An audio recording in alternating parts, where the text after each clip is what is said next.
Hello అండి. ఒక మంచి విక్రమ బేతాళ కథను విందాం. పూర్వం విదర్భ దేశాన్ని హేమచంద్రుడు అనే రాజు పరిపాలించేవాడు. అతడు తన మంత్రి అయిన సుబుద్ధి సహాయంతో తన రాజ్యాన్ని సమర్థవంతంగా పరిపాలించేవాడు. రాజు కొడుకు సునందుడు, మంత్రి కొడుకు కీర్తికాంతుడు ఒకే వయసు వాళ్ళు, ఆబాల్య మిత్రులు. ఇద్దరు ఒకే గురువు వద్ద విద్యాభ్యాసాన్ని అభ్యసించారు. వాళ్లకు 16 ఏళ్లు వచ్చేటప్పటికి చదువు పూర్తి చేసుకుని తమ రాజ్యాన్ని చేరుకున్నారు. రాజు కొడుకైన సునందుడికి దేశాటన చెయ్యాలి అన్న కోరిక ఉండేది. ఈ విషయాన్ని తన తండ్రితో చెప్పి తనకు అనుమతి ఇవ్వవలసిందిగా కోరాడు. అయితే రాజు దీనికి ఒప్పుకోలేదు. తన కొడుకును దేశపు పొలిమేర కూడా దాటకుండా గట్టిగా కాపలాను ఉంచాడు. అలా రాజు తన కొడుకును నిర్బంధించడానికి ఒక కారణం ఉంది.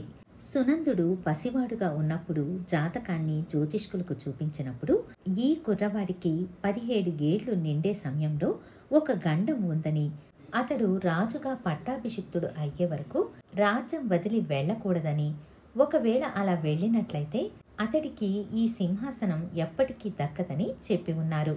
అందుకే రాజు తన కొడుకుకు పట్టాభిషేకం అయ్యే వరకు ఎక్కడికి పంపించకూడదని నిర్ణయించుకున్నాడు. అయితే ఈ సంగతిని ఎవ్వరితో చెప్పకుండా రహస్యంగా తనలోనే దాచుకున్నాడు రాజు. చివరికి మంత్రితో కూడా చెప్పలేదు. తన తండ్రి తనను ఎందుకు నియంత్రించాడో తెలియక సునందుడు చాలా నిరాశపడ్డాడు. రాజ్యంలో తాను ఒక్కడు తప్ప మిగిలిన వాళ్ళందరూ స్వేచ్ఛగా ఉండొచ్చని, తాను మాత్రం ఎక్కడికి వెళ్ళకూడదని, ఇది రాజకుమారుడైనందుకు తనకు కలిగిన శిక్ష అని అనిపించింది. ఇదే విషయాన్ని తన మిత్రుడైన కీర్తికాంతుడితో తరచూ మాట్లాడుతూ ఉండేవాడు. దీని గురించే ఒకరోజు ఇద్దరు దీర్ఘంగా ఆలోచించి ఒక నిర్ణయానికి వచ్చారు. అదేంటంటే రహస్యంగా పరకాయ ప్రవేశ విద్య నేర్చుకోవడం. వాళ్ళు ఒక సిద్ధుణ్ణి కలుసుకొని పరకాయ ప్రవేశ విద్యను స్వాధీనం చేసుకున్నారు. ఇప్పుడు ఒకరిలో ఒకరు ప్రవేశించాలని నిర్ణయించుకున్నారు. రాకుమారుడు సునందుడు కీర్తికాంతుడితో పరకాయ ప్రవేశ విద్య ద్వారా నువ్వు నాలో ప్రవేశించు, అటుపై నేను నీలో ప్రవేశిస్తాను. నీ రూపంలో ఉన్న నన్ను ఎవ్వరూ ఆపరు. అలా నీ రూపంలో నేను వెళ్ళి దేశాటన చేసి వస్తాను అని చెబుతాడు. మొదట్లో కీర్తికాంతుడు ఇలా చేయడానికి భయపడ్డాడు. తరువాత రాకుమారుడితో మనిద్దరము రాజాజ్ఞను ఉల్లంఘించి ఈ పనిని చేస్తున్నాము. కేవలం నీ ఆనందం కోసం ఇలా చేయడానికి ఒప్పుకుంటాను. అయితే 6 నెలలలోపు నువ్వు ఎక్కడున్నా, ఎట్టి పరిస్థితుల్లో ఉన్నా ఇక్కడికి వచ్చి నా శరీరాన్ని నాకు తిరిగి ఇచ్చి నీ శరీరాన్ని నువ్వు తీసుకోవాలి. అలా చేస్తానని ప్రమాణం చెయ్యి అని అడుగుతాడు. సునందుడు ఎక్కడ ఉన్నా 6 నెలల్లో తిరిగి వస్తానని ప్రమాణం చేస్తాడు కీర్తికాంతుడికి. అటుపై ఇద్దరు ఒకరి శరీరాల్లో ఒకరు ప్రవేశిస్తారు. కీర్తికాంతుడి శరీరంలో ఉన్న సునందుడు వేటకు వెళ్తున్నానని చెప్పి రాజ్యం నుంచి బయటికి వస్తాడు. అటుపై అతడు దేశాటనను ప్రారంభిస్తాడు.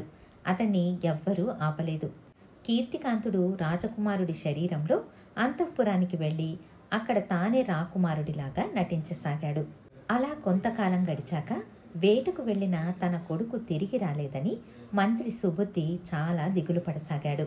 భటులను పంపించి ఎంత వెతికించినా అతడి జాడ తెలియలేదు. కళేబరం కూడా దొరకలేదు. ఇంతలో హఠాత్తుగా రాజు హేమచంద్రుడు మరణించాడు. ఇప్పుడు రాకుమారుడి రూపంలో ఉన్న కీర్తికాంతుడికి పట్టాభిషేకం జరుగుతుంది. రాజ్యభారాన్నంతా మంత్రి సుబుద్ధి చూసుకుంటున్నాడు. అయితే తన కొడుకు జాడ తెలియకపోవడంతో రోజు రోజుకి లోపల కుంగిపోతూ మనోవ్యాధితో ఆరోగ్యం క్షీణించసాగింది. తన తండ్రి పడుతున్న బాధను గమనిస్తున్న కీర్తికాంతుడు తన తండ్రితో నేనే తన కొడుకుని అని చెప్పేద్దామని చాలాసార్లు అనిపించింది. అయితే అలా నిజం చెప్తే చాలా ప్రమాదం జరుగుతుంది. నిజం చెప్పిన వెంటనే తన తండ్రి ఒక్క క్షణం కూడా తనను రాజుగా ఉండడానికి ఒప్పుకోడు. అది ఎవరైనా ధర్మాన్ని తప్పితే అతడు ఒప్పుకోడు. సింహాసనం మీద ఎవరూ లేకుండా పోతే దేశానికి ఇరుగు పొరుగు దేశాల వల్ల ప్రమాదం జరగవచ్చు. ఇదంతా ఆలోచించిన కీర్తికాంతుడు నిజాన్ని తన తండ్రికి చెప్పలేకపోయాడు. కీర్తికాంతుడు తాను రాజులాగా నటిస్తూ సుబుద్ధి వద్ద కీర్తికాంతుడికి కూడా దేశాటన చెయ్యాలన్న కోరిక ఉండేది. అందుకే అతడు వెళ్ళాడు. మీరు దీని గురించి బెంగపడకండి, త్వరలోనే వచ్చేస్తాడు అని ధైర్యం చెబుతూ ఉండేవాడు. అయితే కీర్తికాంతుడు కూడా రాకుమారుడైన సునందుడు ఎప్పుడెప్పుడు వస్తాడా అని ఎదురుచూస్తూ ఉన్నాడు. అతడికి కూడా పరిస్థితి ముళ్ల మీద కూర్చున్నట్టే ఉంది. 6 నెలలు గడిచింది. రాకుమారుడు తిరిగి రాలేదు. మంత్రి క్రమంగా మంచం పట్టాడు. మంత్రి తనకు మరణకాలం సమీపించిందని తెలుసుకుని ఒకరోజు కీర్తికాంతుణ్ణి పిలిచి, బాబు, నాకు నువ్వు, నా కొడుకు ఇద్దరూ సమానమే. నా కొడుకు కనపడకుండా పోయినప్పటి నుంచి నిన్నే నా కొడుకుగా చూసుకుంటున్నాను. ఇంతకాలం నేనే రాజ్యభారాన్ని మోసాను. ఇక మీదట ఆ భారం నీ మీద పడుతుంది. మీ తండ్రి అయిన రాజు, నేను ధర్మపాలన గురించి ఎంతో శ్రద్ధ వహించాం. నువ్వు కూడా ఎట్టి పరిస్థితుల్లోనూ ధర్మాన్ని నిలబెట్టి రాజ్యం చేస్తానని నాకు మాట ఇవ్వాలి. అప్పుడే నేను నిశ్చింతగా కన్నుమూస్తాను అని అంటాడు. తన తండ్రి అయిన మంత్రికి అలాగేనని మాట ఇస్తాడు కీర్తికాంతుడు. మంత్రి ప్రాణాలను వదులుతాడు.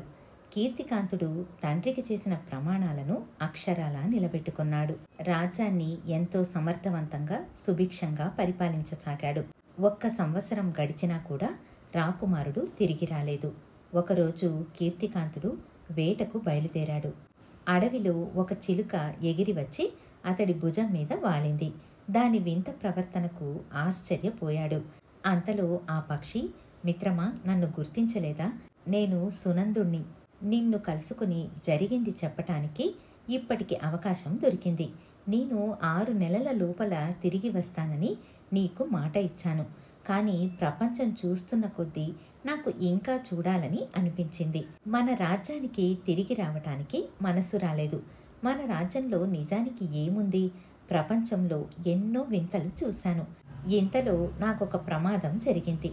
ఒక అడవిలో నరభక్షకుడైన రాక్షసుడు నన్ను పట్టుకుని తన గుహలోనికి తీసుకెళ్లాడు. నన్ను వాడు చంపి తింటాడని తెలుసు. ఆ సమయానికి నాకు ఈ చిలక శరీరం దొరికింది. అందులో ప్రవేశించాను. ఇప్పుడు నాకు ప్రపంచాన్ని చూడడానికి మంచి అవకాశం దొరికింది. ఇక్కడికి నేను వచ్చి ఉండేదాన్ని కాను.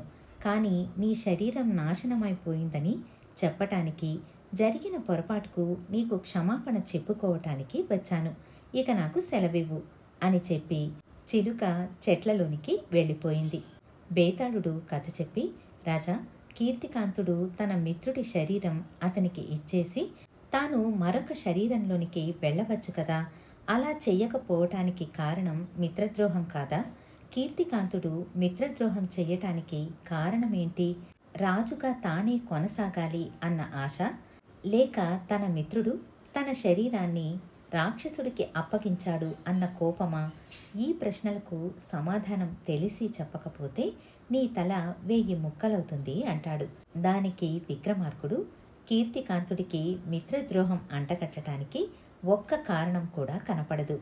ఏ విధంగా చూసినా సునందుడు రాజ్యాధికారానికి అర్హుడు కాడు. ఈ సంగతి ముందుగా జ్యోతిష్కుడు చెప్పి ఉన్నా ఆ సంగతి అలా ఉంచితే అతడికి దేశాటన మీద ఉన్న ఆసక్తి రాజ్యపాలన చేయటంలో ఆవగింజంతైనా లేదు. ఇక కీర్తికాంతుడు నిజంగా రాజ్యకాంక్ష కలవాడైతే తన స్నేహితుడు రావాలని అంతగా ఎదురు చూడడు. పైగా తన తండ్రికి ఇచ్చిన మాటను నిలబెట్టుకున్నాడు. ఇప్పుడు తన తండ్రికి ఇచ్చిన ప్రమాణాన్ని తన స్నేహితుడికి మార్చలేడు. అందువల్ల కీర్తికాంతుడు రాజకుమారుడి శరీరాన్ని రాజకుమారుడికే తిరిగి ఇవ్వకపోవటంలో దోషం ఏమీ లేదు అని అన్నాడు. రాజుకు ఈ విధంగా మౌనభంగం కలగగానే బేతాళుడు శవంతో సహా మాయమై మళ్ళీ చెట్టెక్కాడు. ఇదండి చందమామలోని ఒక మంచి కథ. మళ్ళీ మరొక మంచి కథతో మీ ముందుంటాను. ధన్యవాదాలు.